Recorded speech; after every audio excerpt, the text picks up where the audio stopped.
Hello, and welcome to the fifth and final video of the five-part video series I've been doing over the three sales books that I've read.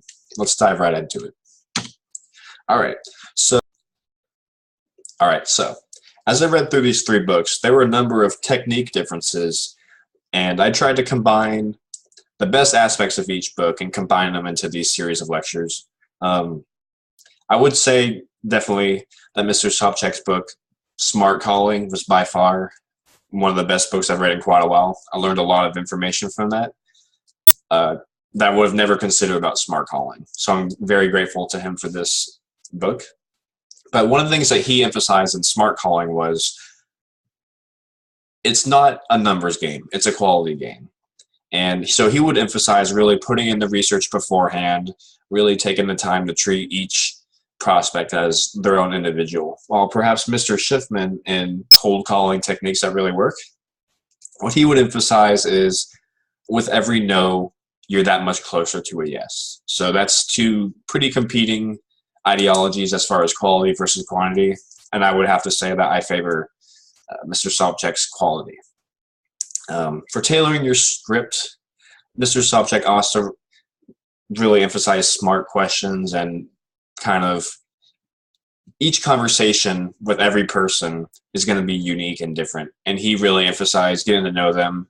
And while with Mr. Schiffman, he would probably say that he's always going to be driving towards what he wants, which isn't necessarily a bad thing. He always recommended in the book to always be giving a reason why we should set up an appointment.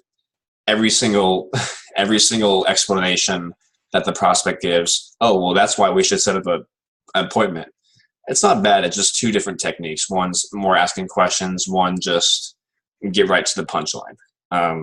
Also, a few differences in technique regarding the gatekeeper. While Mr. Schiffman would probably say you just need to get past that gatekeeper ASAP because they're just someone in the way, Mr. Sobczak would probably say they're a part of that company.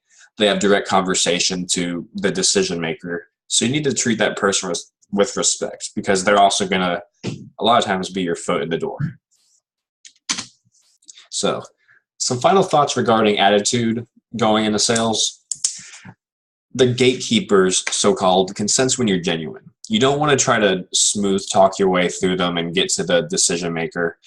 You know, that's their job. Their job is to funnel off all the smooth talking salesmen who think they can sell some scammy product. That's their job to get rid of you. It's better just be genuine than acting the part, and because people can generally sense that. I referenced this earlier in the series about the wonderful paradox, which is the more you are willing to help other people, the more you yourself will be helped, and you'll have more fun and success doing it. So whenever you call other people, you need to be on a mission to help them, not to make your sale. You're there to make the sale, but don't go into that with that's your sole mindset. All right. So I've described a number of ways you can go about making the sale, but the most important one is you need to do it your own way. If you do it someone else's way, it's probably not going to work for you. You're going to fizzle out and fail. Find your own way that works for you and stick with it. And when it comes to rejection, it's going to happen in sales. You're going to hear plenty of no's. Don't take it personal. They're rejecting your product or service at that moment. Maybe they're not rejecting you 6 months from now, 3 months from now. They're not rejecting you as a person at the very least. And you need to not take it personal.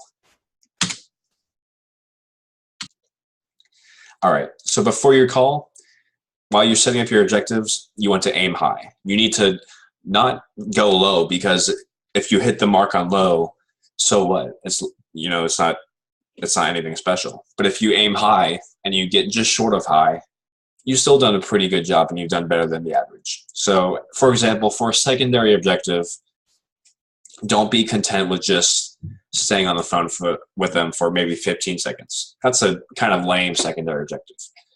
A good secondary objective would probably be getting more information about who their current supplier is and the potentiality of your company replacing them. That's a good secondary objective. You need to demand success. Success won't come easy. You have to fight for it, and if you just kind of want it or set your goal to be it, you need to demand it, and it'll come your way. Like I referenced earlier with some of the top traits of successful salespeople, optimism. You always need to have the right mindset going in. You need to go in expecting to get the sale. You need to go in demanding to get the sale. You don't want to be demanding of the person, but demanding of yourself. And like I referenced earlier also, you want to be a kid. You want to have that extra energy in your step. You want to be excited to try everything out. Every day is a new day, and you don't know what's going to bring. So be excited about it. Every sale is a potential, big money sale. It could be your next big break.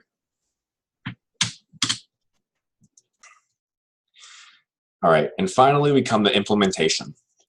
Now, maybe you just listen to these series of videos. Maybe you listen to a podcast, or maybe you read one of the books I was referring to earlier. Whatever it is, the ideas are fresh in your head, and you're ready to put them into action. You can't wait forever, though. You need to do it within 72 hours.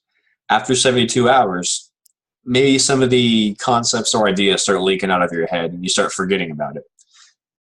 At the very least, maybe some of the passion's gone, and you're not as excited to put it into action as you once were. You were excited at first, but now not so much. You could care less. You need to do it quickly. Also, routine is going to be the most powerful thing in your life. People can spend years of their life just falling into a routine trap and not even consider it twice.